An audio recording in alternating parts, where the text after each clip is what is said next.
lakukan sesuatu yang beresiko, tetapi yang diridhoi Allah ya. Karena kalau beresiko nggak diridhoi Allah kan bahaya. Nggak ada akad berarti dengan Allah. Sesuatu yang beresiko tapi diridhoi Allah. Saya pernah ngebuktiin itu berkali-kali. Menikah. Kok beresiko Ustaz? Nggak punya modal nikahnya. Kan standar pertanyaan paling mainstream tuh kalau mau nikah apa? Dari calon mertua.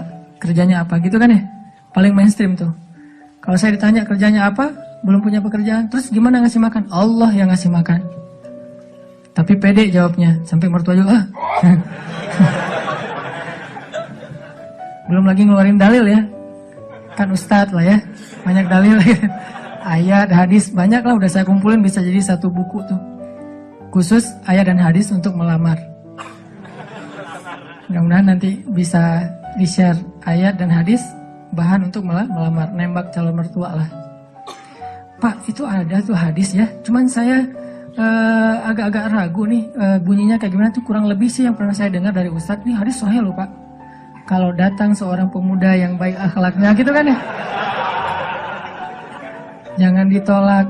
Itu saya pernah dengar, Bapak pernah dengar? Pernah sih. Nah gimana Pak? Saya beres langsung urusan. Masa dia mau nolak hadis kan ya? Ingkar sunnah tuh udah jadinya bahaya. Duh jangan pakai hadis deh dan segala macam. Nggak mungkin dia ngomong kayak gitu. Nikah tuh nggak punya modal tapi ya bismillah aja lah, gambling kan. Masa saya mau taat kepada Allah dibiarin telantar kan gak mungkin.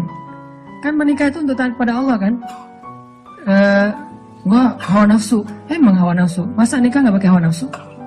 Ini ada yang keliru di masyarakat kita. Katanya gak boleh menikah karena hawa nafsu. Bukankah nikah itu adalah solusi buat hawa nafsu?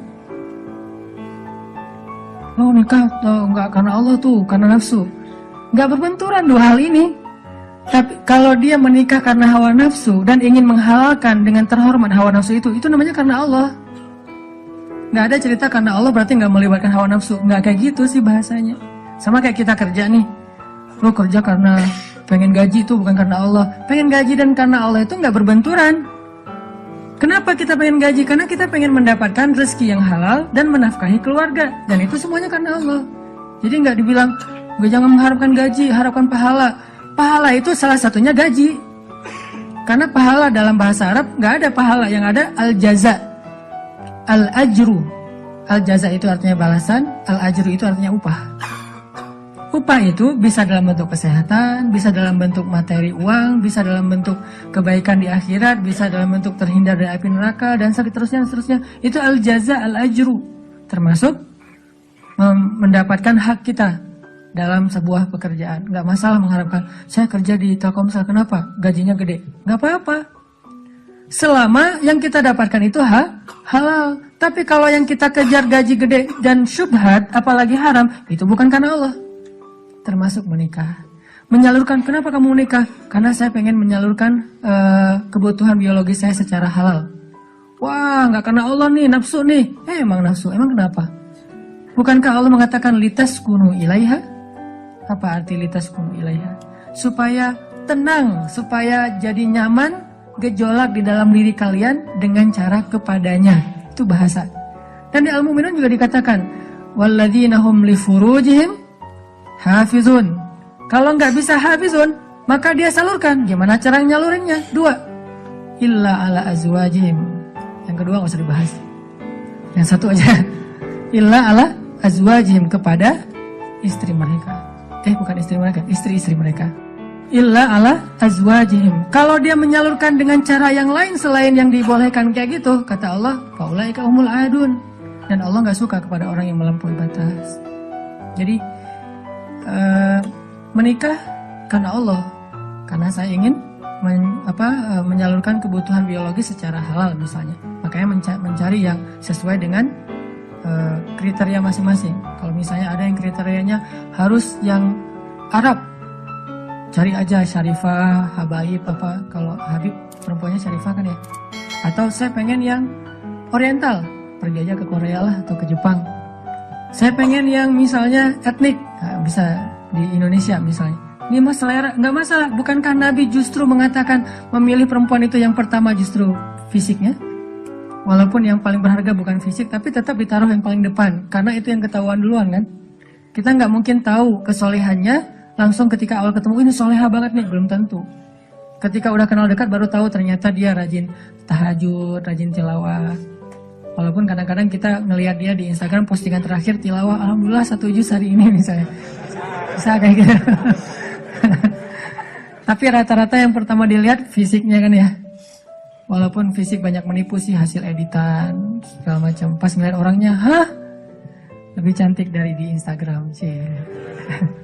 Dia salah ngedit. Ini artinya teman-teman, kalau menikah itu karena Allah, kenapa takut?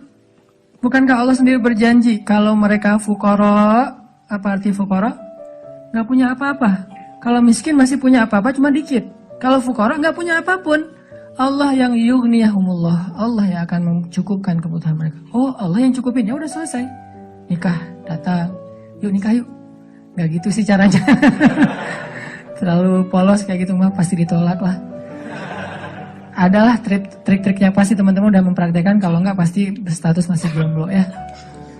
Jomblo itu kurang kreatif menurut saya. Kalau yang udah nikah pasti kreatif banget, tahu banget cara-caranya gimana ya. Alhamdulillah berhasil. Setidaknya untuk dia berhasil setelah puluhan orang yang gagal misalnya. Kalau yang jomblo nih kayaknya harus latihan nih, belajar kepada yang udah nikah, nanti di kantor sambil istirahat sharing deh. Gimana dulu lu nembak calon istri? Gitu aja. Gimana gitu aja, tahajud dulu. Ya Allah yang membolak-balikan hati. Hati dia memang ada di dalam tubuhnya, tapi pemiliknya bukan dia, tapi Engkau ya Allah. Setahu saya nih, dia kayaknya hatinya ke si fulan. Dah saya mah gak bisa kecuali dia. Ya Allah, ya Allah, ya Allah. Akhirnya berhasil. Dan saya ngebuktiin itu banget.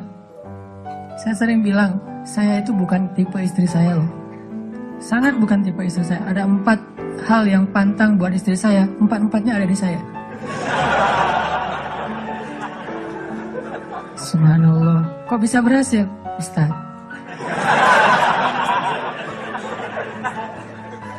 Dia berdoa, ya Allah, jangan itu, jangan itu, jangan itu, jangan itu. Saya cuma berdoa sekali, ya Allah, please yang itu. Ternyata tiba-tiba ya, kelepek-kelepek, gak berhasil dia. Saya tanya, kenapa kamu milih saya? Bukankah 4-4-nya ada pada saya? Pertama, gak mau orang Sumatera. Katanya orang Sumatera itu keras. Saya? Dulu. Orang Sumatera itu keras. Orang Aceh, Sumatera, kuliah di Mesir. Nggak Mesir mah, Sumateranya Arab. Kan Arab juga ada Sundanya, ada Jawa ya. Sundanya Arab itu kayak Yaman. Itu Sundanya Arab, lembut-lembut. Sampai Nabi sendiri mengakui kan, orang Yaman itu hatinya lembut. Kalau Jawanya Arab itu yang ulet gitu kerja itu Palestina. Karena Palestina itu terkenal dengan keteguhannya. Tapi kalau Sumateranya Arab, yang ngomongnya keras gitu, belak-belakan, spontannya luar biasa, itu Mesir banget. Di Mesir nggak ada ceritanya kita nunggu Damri itu nggak ada. Yang ada ngejar Damri. Kita nunggu di halte, Damri ngeliat kita makin iseng tuh, dicepetin. Mahasiswa cepat begitu. Kita lari ngejar. Yang nggak biasa naik Damri itu mahasiswa Malaysia, karena mereka kan beasiswa dari kerajaan, sehingga dianjurkan jangan naik Damri, naik taksi. Tapi kadang-kadang mereka kehabisan duit juga naik Damri. Begitu turun, berlawanan arah, itu ngegelundung tuh. Kita di atas ketawa-ketawa aja, Malaysia. Bukan negaranya ya, orangnya karena terbiasa naik taksi, naik MRT. Dan kita mah Damri, dusak-dusakan. Kalau udah ramai di dalam Damri marah-marah, sallu ala Nabi, udah sallallahu alaihi wasallam. Cara paling sederhana mendamaikan orang di Mesir itu suruh salawat. Humar segala macam. Mereka kalau ngomongnya kasar tuh nyebutnya humar, keledai. Karena keledai itu kan simbol hewan yang bodoh di Al-Quran kan. Ya humar gitu dan segala macam humar. Sallu ala Nabi sallallahu alaihi wasallam. Ya, mulai lagi gitu. Tapi pas salawat mereka bisa cooling down dulu dikit.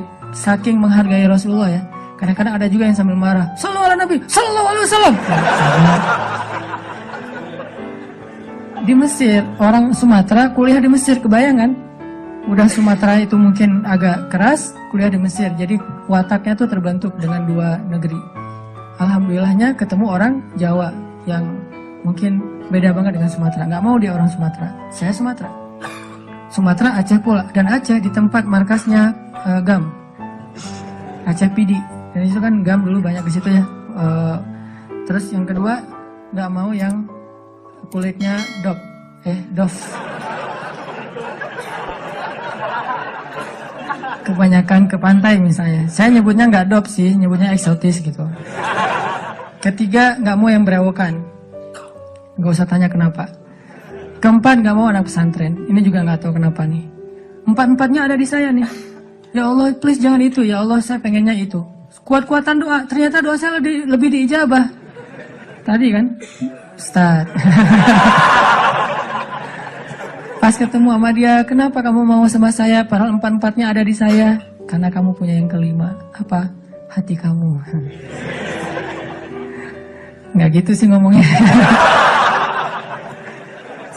Yang jujurnya bukan itu mah versi jaim ya. Kalau versi jujurnya, kenapa? Karena kamu pelet gitu ya. Peletnya pakai apa? Pakai Al-Quran. Begitu ketemu, Bismillahirrahmanirrahim. Ria-ria dikit lah. Tapi ria untuk kebaikan kan, biar dapat seseorang yang sesuai dengan isi hati. Ngeklik langsung, ya Allah, berhasil. Dan setelah itu, biarin Allah aja yang ngatur. Mau kerja apa, mau tinggal di mana. Ternyata alhamdulillah saya ngerasain justru rezeki itu Allah mudahin setelah menikah. Dulu awal-awal saya datang ke Bandung, kita ngontraknya itu di rumah yang tempat pembuangan sampah di Tegalega tuh, di salah satu lapangan di Bandung, di pojok Tegalega itu ada pembuangan sampah. Kita tinggal di situ. Paling murah soalnya di situ. Mulai saya usaha nerjemahin buku, nggak ada yang mau nerbitin. Terjemahannya jelek katanya. Ya udah deh. Mungkin bukan terjemahannya yang jelek. Lihat muka saya dia sebel. Banyak orang yang lihat muka saya tuh sebel. Termasuk tadi calon istri saya pertama ngeliat muka saya, apaan sih nih orang kayak gini banget. Sekarang kok gini banget ya kamu. Tuh terjemahin buku nggak bisa. Akhirnya saya nulis buku sendiri. Karena nggak bisa nerjemahin, nulis aja sendiri. Capruk aja pokoknya, nulis apa yang bisa ditulis. Ditaruh ke penerbit juga nggak ada yang mau nerbitin. Ada satu-satunya penerbit yang mau nerbitin, katanya royaltinya sedikit banget dan bayarnya setahun sekali. Bayangin, royalti setahun sekali. Sedikit sekali lagi tuh. Akhirnya saya terbitin sendiri. Jadi penerbit, jadi direktur, jadi penulis, jadi kuli. Angkat buku pakai kotak Marlboro, lintasin jalan Soekarno-Hatta, ngirim ke Sumatera, Kalimantan.